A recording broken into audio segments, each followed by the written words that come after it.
ಎಲ್ರಿಗೂ ನಮಸ್ಕಾರ. Welcome back to my channel. ಇವತ್ತು ಏನಪ್ಪ ವಿಶೇಷ ಅಂತಂದರೆ ಮನೆಯಲ್ಲೇ ಸಿಂಪಲ್ಲಾಗಿ ವೆಜ್ ಚಪಾತಿ ರೋಲ್ ಮಾಡೋಣ ಅಂತ. ತುಂಬಾ ಸಿಂಪಲ್ಲಾಗಿ ಮಾಡಿದೆ ನಾನು. ತುಂಬ ಹೆವಿಯಾಗಿ ಏನೇನೇನೋ ಹಾಕಿ ಎಲ್ಲ ಮಾಡಿಲ್ಲ, ಸಿಂಪಲ್ಲಾಗಿ ಮಾಡಿದ್ದೀನಿ. ನಿಮಗೂ ತೋರಿಸ್ಕೊಳ್ತೀನಿ. ನಾನು ಒಂದು ಈರುಳ್ಳಿನ ಮೀಡಿಯಮ್ ಸೈಜಲ್ಲಿ ಕಟ್ ಮಾಡಿ ಇಟ್ಕೊಂಡಿದ್ದೀನಿ, ಒಂದು ಟೊಮೊಟೊ ತೊಗೊಂಡಿದ್ದೀನಿ, ಹಾಗೆ ಒಂದು 7-8 ಬೀನ್ಸ್ ತೊಗೊಂಡಿದ್ದೀನಿ, ಒಂದು ಆಲೂಗಡ್ಡೆನ ತುರಿದ್ಬಿಟ್ಟು ಇಟ್ಕೊಂಡಿದ್ದೀನಿ, ಒಂದು ಕ್ಯಾರೆಟ್ನ ತುರಿದಿಟ್ಕೊಂಡಿದ್ದೀನಿ, ಒಂದು ಕ್ಯಾಪ್ಸಿಕಮ್ನ ತೊಗೊಂಡಿದ್ದೀನಿ. ಇಷ್ಟನ್ನು ಬಳಸ್ಕೊಂಡು ಒಂದು ವೆಜ್ ಚಪಾತಿ ರೋಲ್ ಮಾಡೋಣ ಅಂತ. ಸಂಜೆ ಅಡುಗೆ ಮಾಡೋದಕ್ಕೆ ಮೂಡಿಲ್ಲದೆ ಇದ್ದಾಗ, ಚಪಾತಿ ಮಾಡಿದ್ದಾಗ ಏನಾದರೂ ಚಪಾತಿ ಉಳಿದಿದ್ರೆ ಈ ಥರ ಮಾಡ್ಕೊಳ್ಳಿ. ತುಂಬಾ ರುಚಿಯಾಗಿರುತ್ತೆ, ತುಂಬಾ ಬೇಗ ಕೂಡ ಆಗುತ್ತೆ.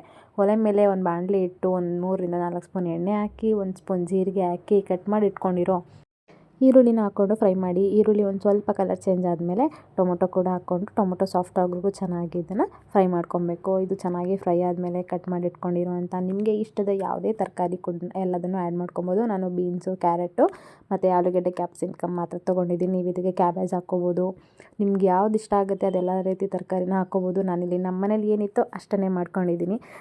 ರುಚಿಗೆ ತಕ್ಕಷ್ಟು ಉಪ್ಪನ್ನು ಹಾಕ್ಬಿಟ್ಟು ಚೆನ್ನಾಗಿ ಇದನ್ನು ಬೇಯಿಸ್ಕೊಬೇಕು. ಸಾಫ್ಟ್ ಆಗೋವರೆಗೂ ಚೆನ್ನಾಗಿ ಬೇಯಿಸ್ಕೊಬೇಕು. ತರಕಾರಿಲಿರುವಂಥ ನೀರಿನ ಅಂಶ ಎಲ್ಲ ನೀಟಾಗಿ ಹಿಂಗಿ ಅದು ಸೈಡಲ್ಲೆಲ್ಲ ಎಣ್ಣೆ ಬಿಟ್ಕೊತಾ ಬರುತ್ತೆ. ಆ ಸ್ಟೇಜ್ವರೆಗೂ ಚೆನ್ನಾಗಿ ಇದನ್ನು ಸಾಫ್ಟಾಗಿ ಬೇಯಿಸ್ಕೊಬೇಕು. ಅಥವಾ ನಿಮಗೆ ತುಂಬ ಬೆಂದಿರೋದು ಇಷ್ಟ ಆಗಲ್ಲ ಅನ್ನಂಗಿದ್ರೆ ಸ್ವಲ್ಪ ತರಿ ಇರೋ ಥರನೇ ನೀವು ಬೇಯಿಸ್ಕೊಬೋದು, ನಿಮ್ಮ ಟೇಸ್ಟಿಗೆ ಅನುಗುಣವಾಗಿ. ನಾನು ಆಮೇಲೆ ಇದಕ್ಕೆ ಅರ್ಧ ಸ್ಪೂನು ಅರಿಶಿನ ಪುಡಿ, 1 ಸ್ಪೂನ್ ಗರಂ ಮಸಾಲ, ಒಂದು ಅರ್ಧ ಸ್ಪೂನು ಖಾರದ ಪುಡಿ, ಒಂದು ಅರ್ಧ ಸ್ಪೂನಷ್ಟು ಧನಿಯಾ ಪುಡಿ, ಮನೇಲೇ ಮಾಡಿಟ್ಕೊಂಡಿರೋ ಧನಿಯಾ ಪುಡಿನ ಆ್ಯಡ್ ಮಾಡ್ಕೊಂಡಿದ್ದೀನಿ. ನಾನು ಶುಂಠಿ ಬೆಳ್ಳುಳ್ಳಿ ಪೇಸ್ಟ್ನ ಈರುಳ್ಳಿ ಟೊಮೊಟೊ ಹಾಕಿದಾಗಲೇ ಹಾಕಬೇಕಿತ್ತು, ಮರ್ತೋಗ್ಬಿಟ್ಟಿತ್ತು. ಹಾಗಾಗಿ ಲಾಸ್ಟಲ್ಲಿ ಆ್ಯಡ್ ಮಾಡ್ಕೊಂಡಿದ್ದೀನಿ. ನೀವು ಸ್ಟಾರ್ಟಿಂಗಲ್ಲೇ ಹಾಕ್ಕೊಳ್ಳಿ. ಲಾಸ್ಟಲ್ಲಿ ಹಾಕಿದ್ರೂ ಏನೂ ಚೇಂಜಸ್ ಏನಾಗಲ್ಲ. ಬಟ್ ಅದೇ ನಿಮಗೆ ಮುಂಚೆನೇ ಹಾಕಿದ್ರೆ ಅದು ಶುಂಠಿ ಬೆಳ್ಳುಳ್ಳಿದು ಫ್ಲೇವರು ಚೆನ್ನಾಗಿ ನೀಟಾಗಿ ಮಿಕ್ಸ್ ಆಗುತ್ತೆ ಅಷ್ಟೇ. ಈಗ ನೋಡಿ, ಈಗ ಸ್ಟಫಿಂಗ್ ರೆಡಿಯಾಗಿದೆ. ನಮ್ಮ ಮನೇಲಿ ಬೆಳಗ್ಗೆ ಉಳಿದಿದ್ದ ಚಪಾತಿನೇ ಇತ್ತು. ನಾನು ಅದಕ್ಕೆ ಅಂತ ಮತ್ತೆ ಹೊಸದಾಗಿ ಚಪಾತಿ ಎಲ್ಲ ಮಾಡ್ಕೊಳ್ಳೋಕೆ ಹೋಗಲಿಲ್ಲ. ನಾನು ಇದಕ್ಕೆ ಮನೇಲೇ ಮಾಡ್ಕೊಂಡಿರೋಂಥ ಟೊಮೊಟೊ ಕೆಚಪ್ನ ಹಾಕ್ಕೊತಾ ಇದ್ದೀನಿ. ಇದ್ರ ರೆಸಿಪಿ ನಾನು ಆಲ್ರೆಡಿ ಶೇರ್ ಮಾಡಿದ್ದೀನಿ, ದಯಮಾಡಿ ಹೋಗಿ ಅದನ್ನು ಕೂಡ ನೋಡಿ. ನಿಮ್ಗೆ ಎಷ್ಟು ಬೇಕೋ ಅಷ್ಟು ಟೊಮೊಟೊ ಸಾಸ್ನ ನೀಟಾಗಿ ಸ್ಪ್ರೆಡ್ ಮಾಡಿಕೊಂಡು ಅದ್ರ ಮೇಲೆ ಮತ್ತೆ ನಾನು ಕಟ್ ಮಾಡಿ ಇಟ್ಕೊಂಡಿರೋಂಥ ಈರುಳ್ಳಿನ ಹಾಕ್ಕೊತಾ ಇದ್ದೀನಿ. ಹಾಗೆ ಅದಕ್ಕೆ ತುರಿದಿರೋಂಥ ಕ್ಯಾರೆಟ್ನು ಕೂಡ ಆ್ಯಡ್ ಮಾಡ್ಕೊತಾ ಇದ್ದೀನಿ ನಾನು ಇದಕ್ಕೆ. ನೀವು ಇದಕ್ಕೆ ಟೊಮೊಟೊ ಹಾಕ್ಕೋಬೋದು, ಕ್ಯಾಬೇಜ್ ಹಾಕ್ಕೋಬೋದು. ನಾನು ಅದನ್ನೆಲ್ಲ ಏನೂ ಹಾಕಿಲ್ಲ. ನಮ್ಮ ಮನೇಲಿ ಏನಿತ್ತು ಅದರಲ್ಲೇ ಸಿಂಪಲ್ಲಾಗಿ ಮಾಡ್ಕೊಳ್ಳೋಣ ಅಂತ ಮಾಡಿದ್ದಷ್ಟೇ. ಕ್ವಿಕ್ಕಾಗಿ ಆಗುತ್ತೆ, ನೋಡೋಣ ಹೆಂಗಾಗುತ್ತೆ, ಇಷ್ಟ ಆಗುತ್ತೋ ಇಲ್ವೋ ಅಂತ. ಬಟ್ ಆ್ಯಕ್ಚುಲಾಗಿ ಹೇಳಬೇಕು ಅಂದರೆ ತುಂಬಾ ರುಚಿಯಾಗಿತ್ತು. ನನ್ನ ಹಸ್ಬೆಂಡಿಗಂತೂ ತುಂಬ ಇಷ್ಟ ಆಯಿತು, ತುಂಬ ಖುಷಿಪಟ್ಟರು ಅವರು. ನೀವು ಮನೇಲಿ ಈ ಥರ ಮಕ್ಳುಗಳಿಗೆ ಮಾಡಿಕೊಡಿ. ಚಪಾತಿ ಏನಾದರೂ ಉಳಿದಿದ್ದಾಗ ನಿಮಗೆ ಬೇಗ ಏನಾದರೂ ಆಗಬೇಕು ಅಂತಂದರೆ ಇದನ್ನು ಟ್ರೈ ಮಾಡಿ. ತುಂಬಾ ರುಚಿಯಾಗುತ್ತೆ, ತುಂಬಾ ಟೇಸ್ಟಿಯಾಗಂತೂ ಇರುತ್ತೆ. ಹೊರಗಡೆ ತಿಂತೀವಲ್ಲ ವೆಜ್ ರೋಲ್, ನಿಜವಾಗ್ಲೂ ಅದೇ ಥರನೇ ಇರುತ್ತೆ. ನಾನಿಲ್ಲಿ ಮಿಕ್ಕಿ ಚಪಾತಿಗಳಿಗೂ ಕೂಡ ಅದೇ ರೀತಿ ಮಾಡಿಕೊಂಡೆ. ಚಪಾತಿ ಸ್ವಲ್ಪ ಬಿಸಿ ಮಾಡಿಕೊಂಡೆ ಅಷ್ಟೇ, ತುಂಬ ಏನು ಸುಡೋ ರೇಂಜಿಗೆಲ್ಲ ಮಾಡ್ಕೊಂಡಿಲ್ಲ. ಸ್ವಲ್ಪ ಬಿಸಿ ಮಾಡಿಕೊಂಡು ಚಪಾತಿನ ಅದಕ್ಕೆ ಟೊಮೊಟೊ ಸಾಸ್ನ ಹಾಕ್ಕೊಂಡೆ. ನಾನು ಆವಾಗಲೇ ಹಾಕಿದ್ದಕ್ಕೆ ಟೊಮೊಟೊ ಸಾಸ್ನ ಕಡಿಮೆ ಹಾಕಿದೆ, ಯಾಕಂದರೆ ನನ್ನ ಹಸ್ಬೆಂಡ್ಗೆ ಟೊಮೊಟೊ ಸಾಸ್ ಅಷ್ಟು ಇಷ್ಟ ಆಗೋಲ್ಲ. ಸ್ವೀಟ್ ಇರುತ್ತೆ ಅಂದ್ಬಿಟ್ಟು ಅವ್ರು ಅಷ್ಟು ಇಷ್ಟಪಟ್ಟು ತಿನ್ನಲ್ಲ.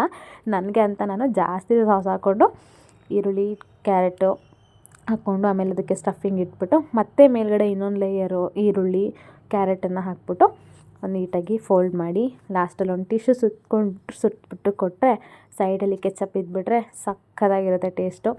ಮನೇಲಿ ಮಕ್ಕಳಿಗೆ ತುಂಬಾ ಇಷ್ಟ ಆಗುತ್ತೆ. ಇದನ್ನು ಮಾಡಿಕೊಡಿ, ಮನೇಲಿ ಎಲ್ಲರೂ ಇಷ್ಟಪಟ್ಟು ತಿಂತಾರೆ. ನೀವು ಇಲ್ಲಿವರೆಗೂ ಈ ವಿಡಿಯೋನ ನೋಡಿದ್ದೀರಾ ಅಂತ ಅಂದರೆ 100% ನಿಮ್ಗೆ ಇಷ್ಟ ಆಗಿರುತ್ತೆ ಅಂತ ಭಾವಿಸ್ತೀನಿ. ನೀವು ಮನೇಲಿ ಟ್ರೈ ಮಾಡಿ, ಹೇಗೆ ಬಂತು ಅಂತ ನನಗೆ ಕಮೆಂಟ್ ಮಾಡೋದನ್ನು ಮಾತ್ರ ಮರಿಬೇಡಿ.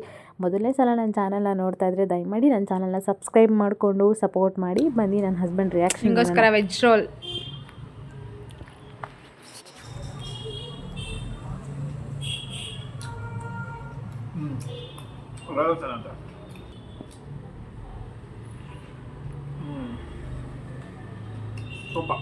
ಸೂಪರಾ? ಚೆನ್ನಾಗಿ ಮಾಡಿದ್ದೀನಾ?